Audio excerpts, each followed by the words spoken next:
Hello बच्चों, physics touch परिवार में आपका स्वागत है। तो हमने कल पढ़ा था यूनिट एंड मेजरमेंट चैप्टर, जिसमें हम लोगों ने पढ़ा था मेजरमेंट के बारे में। मेजरमेंट यानी कि मापन के बारे में, मापन कैसे किया जाता है और मापन कितने प्रकार का होता है और उनके भागों के बारे में हमने पढ़ लिया था। तो आज हम क्या पढ़ेंगे? यूनिट के बारे में। जैसा कि आप लोगों ने हमारा थंबनेल देखा होगा, यूनिट को एक शॉर्ट ट्रिक से याद करने का तरीका ना, शॉर्ट ट्रिक से हम आपको यूनिट याद करना सिखाएंगे आज। तो आइए हम यूनिट को स्टार्ट करते हैं। यूनिट मतलब इकाई। यूनिट किसी वस्तु को नापने के लिए जो इकाई की आवश्यकता होती है, यानी कि बताने के लिए जिसकी आवश्यकता होती है, उसको क्या कहते हैं? यूनिट कहते हैं। तो सबसे पहला हमारा एक क्वेश्चन है, unit of work and energy. जो यहाँ पे दिया गया unit of work and energy, यहाँ पे वर्क है, एनर्जी है। वर्क है, एनर्जी है। आप लोग जानते हैं वर्क और एनर्जी की जो यूनिट होती है वो दोनों सेम होती है, यानी कि जो वर्क की यूनिट होती है सेम वही एनर्जी की भी क्या होती है? यूनिट होती है बच्चों। तो देखिएगा, वर्क को हम आप जानते हैं क्या? वर्क को जानते हैं। तो वर्क को क्या कहते हैं? वर्क बराबर होता है फोर्स इनटू डिस्प्लेसमेंट, यानी कि बल बराबर क्या होता है? वर्क यानी कि कार्य बराबर क्या होता है? बल गुणित विस्थापन। उसी प्रकार एनर्जी क्या होती है? E बराबर mc स्क्वायर ना। आइंस्टीन साहब ने बताया था क्या, एनर्जी का फार्मूला दिया था क्या, E बराबर mc स्क्वायर।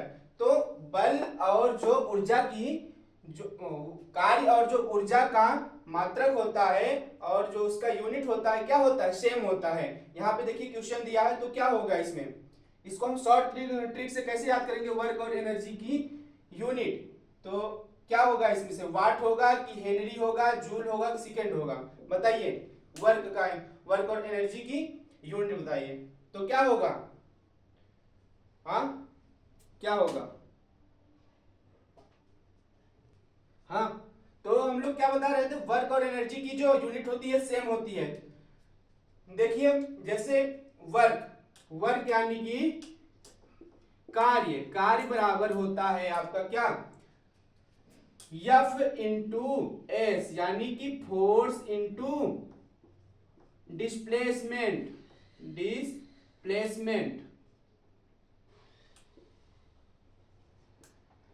तो उसी प्रकार एनर्जी बराबर होता है mc स्क्वायर। E बराबर mc स्क्वायर। तो हम लोग कैसे शॉर्ट ट्रिक से इसको याद करेंगे? वर्क और एनर्जी की यूनिट क्या होती है? तो हम लोग इस प्रकार से याद करेंगे, जैसे कोई जूली नाम की लड़की है ना, जूली कोई कार्य कर रही है। जूली कोई कार्य क्यों कर रही है?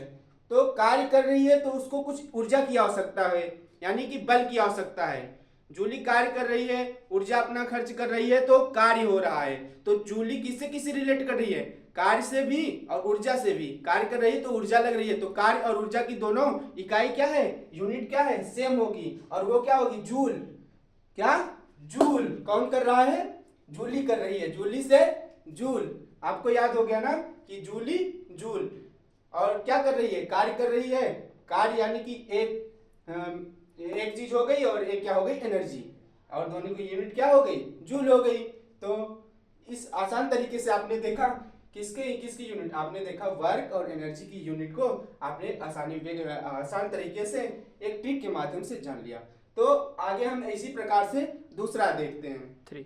हाँ, तो हमने पहला क्वेश्चन देख लिया। दूसरा क्वेश्चन क्या है? What is the unit of speed? अब इस वाले क्वेश्चन में हम लोग देखेंगे क्या? स्पीड की क्या देखेंगे? यूनिट देखेंगे। स्पीड की यूनिट क्या होती है? तो स्पीड की यूनिट जानने के लिए एक हमारे पास तरीका है। स्पीड की यूनिट होती है क्या? तो आप लोग बताइए स्पीड की यूनिट क्या होती है? तो आप लोग मैथ में एक फार्मूला पढ़े होंगे क्या? चाल बराबर दूरी बटा समय, यानी कि स्पीड इज इक्वल टू क्या होता है? Speed equal to distance upon time.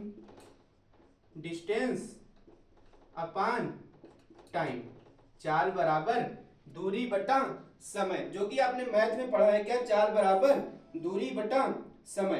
तो इसको सीधा सीधा लिखिए, चाल बराबर दूरी बटा समय। डिस्टेंस को किस में नापते हैं? डिस्टेंस को नापते हैं हम लोग लेंथ में ना, और टाइम को किसके? सेकंड में नापते हैं। लेंथ को किस में नापेंगे? लेंथ को नापते हैं किस में? मीटर में। इसको क्या कर सकते हैं? Metre per second. तो क्या हो गई किसका यूनिट? तो स्पीड की यूनिट क्या हो गई आपकी? Metre per second. Metre per second कहीं लिखा है इसमें? ऑप्शन में है। तो मीटर पर सेकेंड यहाँ पे आपका ए नंबर ऑप्शन जो है वो करेक्ट है ना। What is the unit of speed? The unit of speed is metre per second. By the help of speed formula we know as speed equal to distance upon time. तो यहां से निकल कर आया क्या हमारा? मीटर पर सेकेंड किसकी unit? Speed की। तो नेक्स्ट क्वेश्चन में हम अब अगला क्वेश्चन तीसरा नंबर है क्या? Unit of magnetic flux. हम देखेंगे मैग्नेटिक फ्लक्स की यूनिट क्या होती है एक आसान तरीके से, यानी कि शॉर्ट ट्रिक के माध्यम से देखेंगे क्या मैग्नेटिक फ्लक्स की यूनिट, यानी कि वैद्युत फ्लक्स की क्या इकाई को देखेंगे क्या होती है। मैग्नेटिक फ्लक्स क्या होता है? बहुत बेकार होता है। आप लोग को याद ही नहीं आ रहा कि मैग्नेटिक फ्लक्स याद नहीं आ रहा है तो मतलब बहुत बेकार। बेकार से क्या हो सकता है? बेकार, इसमें देखिए कोई बेकार से कोई वर्ड बन रहा है, क्या बन रहा है? वेबर। बेकार, वेबर, बेकार ना, वेबर। तो ये हो गया वेबर से क्या बना सकते हैं ट्रिक? बेकार। बेकार से क्या बन रहा है? देखिए एक वर्ड मिल रहा है किससे? वेबर से क्या मिल रहा है? बेकार ना। तो इसको आप शॉर्ट ट्रिक कहां पे अपना सकते हैं? मैग्नेटिक फ्लक्स का ये यूनिट क्या है? वेबर है। तो इसमें ऑप्शन ए करेक्ट है। क्या? मैग्नेटिक फ्लक्स की यूनिट वेबर होती है। तो इस तरीके से हमने क्या जाना? मैग्नेटिक फ्लक्स की यूनिट वेबर यहां से निकल गई। तो इसी प्रकार हम अगले क्वेश्चन पे चलते हैं ना। तो हमने देखा, अब हम अगला देखेंगे क्या? क्वेश्चन नंबर 4 है यूनिट ऑफ ल्यूमिनस इंटेंसिटी। आपने फंडामेंटल क्वांटिटी में क्या पढ़ा था? फिजिकल क्वांटिटी के बारे में। फिजिकल क्वांटिटी में कौन सी 7 भौतिक राशियां थी? 7 भौतिक राशियां थी आपकी। कौन कौन सी? लंबाई था, द्रव्यमान था, तापमान था, वैद्युत था ना, इलेक्ट्रिक करंट था, और क्या था? ल्यूमिनस इंटेंसिटी थी एंड अमाउंट ऑफ सब्सटेंस, यानी कि पदार्थ की मात्रा थी ना। उसी में से क्या है? एक ल्यूमिनस इंटेंसिटी यानी कि ज्योति तीव्रता। ज्योति तीव्रता, ज्योति। इसको हम शॉर्ट ट्रिक से कैसे याद करेंगे कि इसकी यूनिट क्या होती है? किसकी? ज्योति तीव्रता, यानी कि ल्यूमिनस इंटेंसिटी की यूनिट क्या होती है बच्चों? तो ल्यूमिनस इंटेंसिटी की यूनिट आप इस तरीके से याद कर सकते हैं, ल्यूमिनस इंटेंसिटी यानी कि ज्योति तीव्रता ना, ज्योति तीव्रता। ज्योति यानी कि रोशनी। रोशनी कब होती है? रोशनी कब होती है? ज्योति कब होती है रोशनी? जब आप कैंडल जलाते हैं ना। कैंडल जब आप जलाते हैं तो क्या होती है? रोशनी होती है। तो कैंडल से इसकी यूनिट निकल कर आती है किसकी? ज्योति की। कैंडल जलाएंगे तो रोशनी होगी। रोशनी होगी तो कैंडल जब जलेगा तो रोशनी होती है, तो उससे क्या निकल कर आता है? ज्योति तीव्रता का जो मात्रक होता है कैंडिला होता है। कैंडिला। कैंडिला, इसमें ऑप्शन कौन सा है कैंडिला का? ल्यूमिनस इंटेंसिटी की यूनिट कौन सी होगी? कैंडिला होगी। तो ऑप्शन ए हमारा जो है वो करेक्ट ऑप्शन है ज्योति तीव्रता के लिए। तो इसी प्रकार,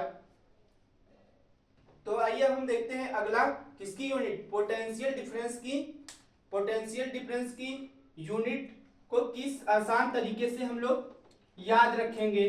तो पोटेंशियल डिफरेंस की यूनिट कैसे याद रखेंगे?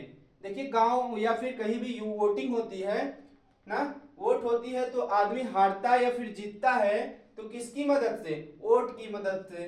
पोटेंशियल डिफरेंस यानी कि विभवांतर, इसको क्या कहते हैं? विभवांतर ना। पोटेंशियल डिफरेंस को हिंदी में कहते हैं आपका विभवांतर। कहीं भी वोटिंग होती है तो उसमें जो हारते जीतते हैं तो वोट के माध्यम से हारते या फिर जीतते हैं। तो इसी प्रकार अंतर, किसका अंतर? वोट का ना। वोट से आप याद रख सकते हैं क्या? वोट से आप याद रख सकते हैं वोल्ट। वोल्ट कहां पे है इसमें?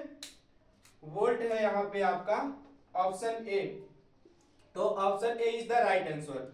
इसी प्रकार हम अगला देखेंगे। अगला किसकी यूनिट देखेंगे हम लोग? अगली यूनिट इसी प्रकार हम लोग देखेंगे। हाँ, तो हम अगला यूनिट किसके बारे में देखेंगे? चार्ज की यूनिट। चार्ज की यूनिट को आसान तरीके यानी शॉर्ट ट्रिक से कैसे याद करेंगे? चार्ज मतलब बच्चों, चार्ज मतलब होता है, चार्ज का मतलब आवेश ना। चार्ज का मतलब क्या होता है? आवेश। जब कोई व्यक्ति गुस्सा होता है, कहते हैं कि गांव या फिर कहीं भी कहते हैं कि बहुत आवेश में आ गए हैं ना। आवेश मतलब गुस्से में आ गए हैं। तो गुस्से में जो आदमी आता है उसको कहते हैं कूल हो जाओ, ठंडे हो जाओ, कूल ना, कूल। तो कूल आवेश का जो होता है चार्ज की यूनिट क्या हो गई, कूल से क्या आ गया, कूलाम ना। तो ये शॉर्ट ट्रिक है चार्ज की यूनिट को याद करने के लिए, क्या, कूल, कूल से क्या बन जाता है, कूलाम ना, कूलाम। तो इसमें कूलाम कौन सा ऑप्शन दिया गया है इस क्वेश्चन में, तो यूनिट ऑफ चार्ज क्या होगी आपकी, कूलाम ना। ओके, तो इसी प्रकार हम लोग अगला देखेंगे। हाँ, तो आइए अब हम लोग इसके बारे में जानेंगे, unit of frequency. Unit of frequency क्या होती है, फ्रीक्वेंसी मतलब आवृत्ति, आवृत्ति, आवृत्ति की यूनिट याद रखने के लिए क्या, कौन सा शॉर्ट ट्रिक अपनाएंगे बच्चों, आवृत्ति प्रवृत्ति। प्रवृत्ति मतलब व्यक्ति की कैसे मन में क्या चीज चल रहा है, उसके दिल में क्या चल रहा है, दिल में क्या चल रहा है, हार्ट, हार्ट मतलब दिल, दिल में उसकी प्रकृति कैसी है, कैसा व्यवहार रख रहा है, उस प्रकार से हम लोग फ्रीक्वेंसी यानी आवृत्ति, आवृत्ति प्रकृति ना, तो वो दिल पे डिपेंड करता है। जैसे कि हार्ट, हार्ट से बना क्या, हर्ट्ज, तो फ्रीक्वेंसी यानी कि आवृत्ति की यूनिट क्या होगी, आवृत्ति की यूनिट होगी क्या, हर्ट्ज। इसको एच से डिनोट करते हैं। तो ये आया कहां से, इसको शॉर्ट ट्रिक हम लोग निकाल लिया, आवृत्ति का हर्ट, हार्ट माने कि दिल,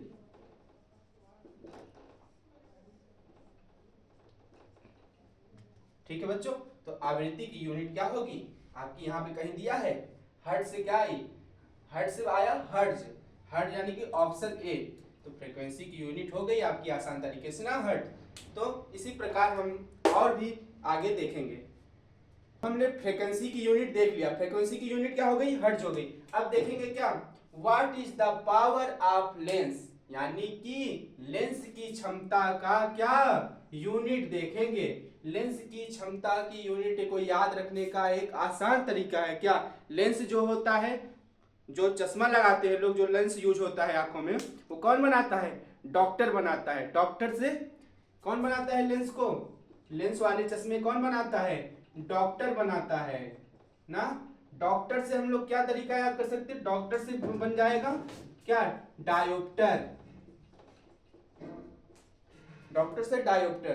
तो ये आसान तरीका है क्या, लेंस की यूनिट को याद रखने का। लेंस जो चश्मे होते हैं वो डॉक्टर बनाता है, डॉक्टर से उसकी यूनिट क्या निकल के आई, याद करने का तरीका है कि डॉक्टर से निकल गया डायोप्टर। इसमें option number what is the power of lens, इसमें ऑप्शन नंबर कौन सा, डायोप्टर कहीं दिख रहा है, तो डायोप्टर आपका दिख रहा है ऑप्शन नंबर सी पे ना। तो option C is the right answer, power of lens. तो अब हम देखेंगे यूनिट ऑफ लेंथ, यानी कि लंबाई की यूनिट को देखेंगे। लंबाई की यूनिट क्या होती है, लंबाई की यूनिट आप लोग आसान तरीके से, वैसे कोई इसका शॉर्ट ट्रिक याद करने की जरूरत नहीं है, आप लंबाई की यूनिट ऐसे ही बता सकते हैं। लंबाई की यूनिट क्या होती है, मीटर होती है, क्योंकि लंबाई हमेशा किस में नापी जाती है, मीटर। आप दर्जी के पास जाएंगे तो आपका वो कपड़ा सिलता है तो कैसे नाप लेता है, वो नाप लेता है किस में लेता है, मीटर में लेता है। तो लेंथ की यूनिट क्या हो गई बच्चों, लेंथ की यूनिट हो गई आपकी मीटर ना। ये तो सिंपल सा वे में लेंथ की यूनिट मीटर होगी, ये तो आपको याद ही रहेगा। तो अगला हम देखेंगे क्या, अगला देखते हैं, अब हम देखते हैं क्या, unit of wavelength, unit of wavelength यानी कि तरंग दैर्घ्य। तरंग दैर्घ्य किसकी यूनिट होती है, किसकी होती है, लाइट की। लाइट की यूनिट क्या होती है, वेवलेंथ। वेवलेंथ को किस, लाइट की यूनिट होती है वेवलेंथ, और वेवलेंथ की यूनिट क्या होगी, वेवलेंथ की यूनिट निकालने के लिए हम लोग सिंबल से कर सकते हैं। वेवलेंथ की यानी कि तरंग दैर्घ्य की यूनिट होती है क्या, एंगस्ट्रॉम। एंगस्ट्रॉम, एक एंगस्ट्रॉम इज इक्वल टू क्या होता है, 10 टू पावर -10 मीटर ना। तो वेवलेंथ की यूनिट यहां से निकल कर आई क्या, एंगस्ट्रॉम। तो आगे हम और भी देखते हैं। तो अगला अब हम देखेंगे यूनिट ऑफ फोर्स, यानी कि बल की यूनिट। बल की यूनिट क्या होती है, जैसे कोई भारी वस्तु है ना, कोई भारी वस्तु है, जैसे कि 1 टन की है, 2 टन की है ना, तो टन, फोर्स मतलब टन, यही भारी वस्तु है। तो वजन वाली चीजें क्या होती हैं, टन में होती हैं। तो टन से निकल के क्या आ रहा है, इसका एक तरीका याद रखने का, न्यूटन। किसके लास्ट में टन आ रहा है, इन चारों में किसके लास्ट में टन आ रहा है, देखो यहाँ पे टन आ रहा है। ऑप्शन ए में क्या आ रहा है आपका, ऑप्शन ए में आ रहा है न्यूटन। तो फोर्स की यूनिट क्या होगी बच्चों? फोर्स की यूनिट होगी आपकी न्यूटन। फोर्स की यूनिट न्यूटन। तो option A is the correct answer. अब हम दूसरा देखेंगे। तो अब हम देखते हैं यूनिट ऑफ रेजिस्टेंस। रेजिस्टेंस को हिंदी में क्या कहते हैं? रेजिस्टेंस को आप लोग क्या कहते हो हिंदी में बताओ? रेजिस्टेंस को आप लोग कहते हैं प्रतिरोध। प्रतिरोध प्रतिरोध ये हम आपको किसमें चैप्टर में पढ़ाएंगे? करंट वाले चैप्टर में पढ़ाएंगे कि जब जो वस्तु धारा का अवरोध करती है उसको प्रतिरोध कहते हैं। जो विद्युत धारा का अवरोध करती है उसको प्रतिरोध कहते हैं। प्रतिरोध की यूनिट क्या होगी? यहाँ से ये ऑप्शन दिया वोल्ट रेडियन ओम वेबर। तो क्या होगी? इसको हम एक आसानी से याद कैसे करेंगे कि हमारे लाइफ में बहुत से पॉजिटिव और निगेटिव लोग आते हैं ना। पॉजिटिव और निगेटिव लोग आते हैं जो आप आगे बढ़ेंगे तो आपको रोकने की कोशिश करेंगे। जैसे कि प्रतिरोध किसको रोक रहा था? विद्युत धारा को। तो उसी प्रकार हमारे जीवन में भी बहुत ऐसे लोग आते हैं जो हमको रोकते हैं कोई अच्छा कार्य करने से। जैसे आप बुलंदियों पर पहुंचना शुरू करेंगे तो लोग आपकी टांगें खींचना लगते हैं। उसी प्रकार प्रतिरोध जो है विद्युत धारा की टांगें खींचने लगता है। तो विद्युत धारा यानी कि विद्युत धारा का मात्रक प्रतिरोध होता है। और प्रतिरोध किसकी इकाई होती है? प्रतिरोध यूनिट होती है किसकी? आपकी ओम की ना। ओम। प्रतिरोध की यूनिट आप कैसे याद करेंगे? जब गलत चीजें होने लगती हैं तो आप क्या करते हैं? भगवान का नाम लेने लगते हैं, ओम का जाप करने लगते हैं। तो प्रतिरोध से निकल के आया क्या? इसकी यूनिट ओम ना। तो अब क्या देखेंगे? अगली किसकी यूनिट देखेंगे हम लोग? टेम्परेचर की। टेम्परेचर ना। टेम्परेचर की यूनिट क्या होती है आप लोग बताएंगे। उससे पहले कि देखिए टेम्परेचर को हिंदी में क्या कहते हैं? हिंदी में इसको कहते हैं तापमान। तापमान। टेम्परेचर को हिंदी में आप लोग क्या कहते हैं? तापमान। तो तापमान होता है। तापमान को याद करने की इसकी यूनिट एक तरीका है कि तापमान कल कैसा था, आज कैसा है, या फिर कल कैसा रहेगा। कल यहाँ पे क्या शब्द आ रहा है? कल एक शब्द आ रहा है तापमान। तापमान के बारे में कि कल कैसा मौसम रहेगा, कल वर्षा होगी नहीं होगी, तो कल एक शब्द आ रहा है ना। कल से आप क्या बना सकते हैं? केल्विन। तो आपकी तापमान की यूनिट हो गई क्या? केल्विन। केल्विन इस ऑप्शन में आपको कहीं नजर आ रहा है तो आपको ऑप्शन ए नजर आ रहा होगा क्या? केल्विन। ओके। क्या देखेंगे अब? हमको देखना है क्या? यूनिट ऑफ पावर यानी कि किसकी यूनिट? पावर। पावर मतलब शक्ति। पावर मतलब शक्ति। शक्ति की यूनिट क्या होती है? तो शक्ति की यूनिट होती है वाट।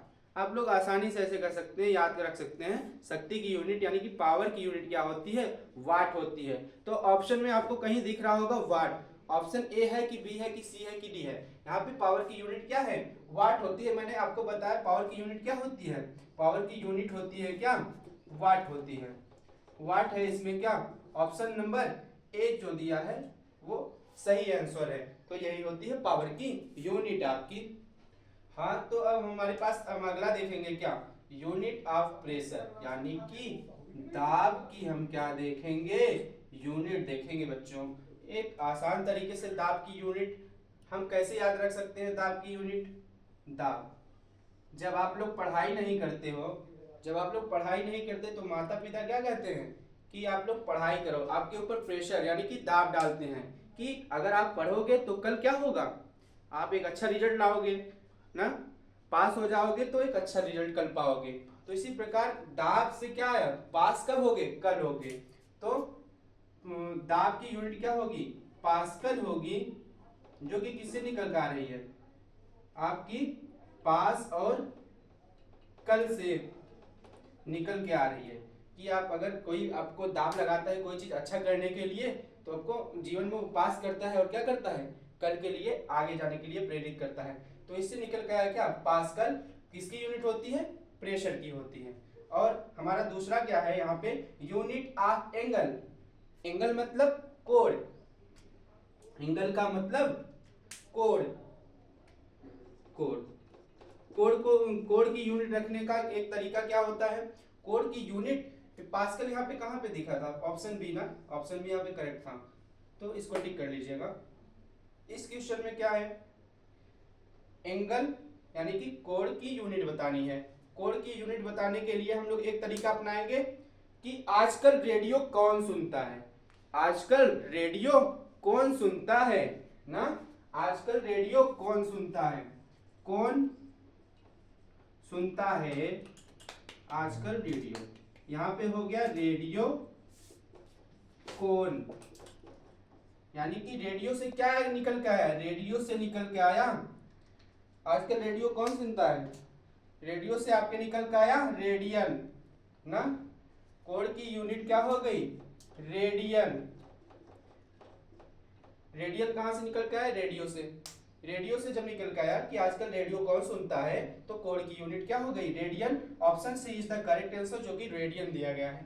अब लास्ट हमारा एक यूनिट है, कौन सी, यूनिट ऑफ इलेक्ट्रिक करंट, विद्युत धारा की यूनिट। विद्युत धारा की यूनिट किस प्रकार से याद रखेंगे, विद्युत धारा की एम्पियर हम ऐसे याद करेंगे, जैसे कोई इलेक्ट्रिक डिवाइस होती है। इलेक्ट्रिक डिवाइस मान चलिए एम्पलीफायर हो गया। एम्पलीफायर को चलने के लिए किसकी आवश्यकता होती है, विद्युत की, यानी कि इलेक्ट्रिक करंट की आवश्यकता होती है ना। एम्पलीफायर, एम्पलीफायर में क्या वर्ड आ रहा है, एम्पलीफायर। इसमें इलेक्ट्रिक करंट की, एम्पलीफायर को चलाने के लिए किसकी आवश्यकता होती है, इलेक्ट्रिक करंट की आवश्यकता होती है एम्पलीफायर को चलाने के लिए। हाँ, तो एम्पलीफायर से निकल के आया क्या, एम्पियर। एम्पलीफायर से आपका निकल के आया एम्पियर। तो इलेक्ट्रिक करंट की यूनिट के इस प्रकार से हम लोग ठीक से याद रख सकते हैं कि कोई एम्पलीफायर है, उसको चलाने के लिए हमको विद्युत की आवश्यकता होती है, इलेक्ट्रिक करंट की आवश्यकता होती है। तो एम्पलीफायर से वो बन गया हमारा एम्पियर। तो विद्युत करंट की यानी कि विद्युत की यूनिट क्या हो गई, एम्पियर हो गई। तो ये बच्चों आज हमारी क्लास थी यूनिट पे। यूनिट पे अभी बहुत सारी चीजें हैं जो कि आप लोग बुक से पढ़िएगा। हमने कम कम 10 या 15 क्वेश्चन आपको यूनिट से एक आसान तरीके से, एक शॉर्ट ट्रिक के माध्यम से, एक छोटे से वीडियो से आपको बताया और एक ट्रिक बताया कि ऐसे आप कहानी या फिर किसी तरीके से उसको याद कर सकते हो। तो ये रही हमारी आज की यूनिट पे क्लास। बस आज के लिए इतना ही। आगे आपको अगर और पढ़ना होगा तो कमेंट बॉक्स में इसी तरीके से यूनिट को याद रखने का तरीका आप कमेंट करके बताइएगा। अच्छा लगा, अगर और भी जानना चाहते तो हमें ये भी बताइएगा। तो आज के लिए बस इतना ही, मिलेंगे नेक्स्ट क्लास में। जय हिंद।